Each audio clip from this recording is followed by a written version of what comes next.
પોસ્ટના પાર્સલમાંથી ઝડપાયેલ ગાંજાના જથ્થાના મુખ્ય સપ્લાયરને ઓડિશા રાજ્યના ગંજામ જિલ્લામાંથી દબોચતી સુરત શહેર એસઓજી ઉપરોક્ત સૂચના અન્વયે એસઓજી પોલીસ ઇન્સ્પેક્ટર નાઓએ સદર હું ગુનાના વોન્ટેડ આરોપીની તમામ માહિતી એકત્રિત કરવામાં આવેલ છે। આરોપી હાલ ઓડિશાના ગંજામ જિલ્લાના આસ્કા ખાતે રહેતો હોવાનું જણાઈ આવેલ છે। ત્યાં આરોપીને ગંજામ ખાતે જઈ ઝડપી પાડવા એસઓજી ટીમના માણસોને સૂચના આપવામાં આવેલ, જે સૂચના અન્વયે સુરત શહેર એસઓજીના એએસઆઈ યુવરાજસિંહ સામંતસિંહ તથા હેડ કોન્સ્ટેબલ જીતેન્દ્રસિંહ રણજીતસિંહ નાવો ઓડિશા રાજ્યના ગંજામ ખાતે તેના વતનમાં પહોંચી આરોપી બાબતે માહિતી મેળવવામાં આવેલ।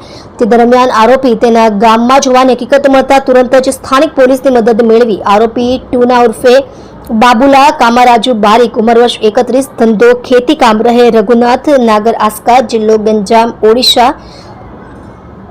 તથા ગામ પુડુગેશ્વર પલ્લી પોલીસ સ્ટેશન આસ્કા જિલ્લો ગંજામ ઓડિશા વાળાને ઊંઘતો જ દબોચી લેવામાં સફળતા મળેલ છે। મજકૂર આરોપીને સુરત ખાતે લાવી પૂછપરછ કરતા આરોપીએ જણાવેલ કે પોતે અગાઉ પાંડેસરા ખાતે રહેતો હતો, ત્યારે આ કામે પકડાયેલ આરોપી ધીરજ શાહુ સાથે મિત્રતા થયેલ હતી। ત્યારબાદ પોતે ઓડિશા ખાતે પોતાના વતન ચાલી ગયેલ અને ત્યારબાદ તેનો મિત્ર ધીરજ શાહુ ઓડિશા ખાતેથી ગાંજાનો જથ્થો મંગાવતા તેણે ગાંજો પાર્સલમાં પેક કરી પોસ્ટ મારફતે સુરત ખાતે મોકલી આપેલ હોવાની હકીકત જણાવેલ હતી।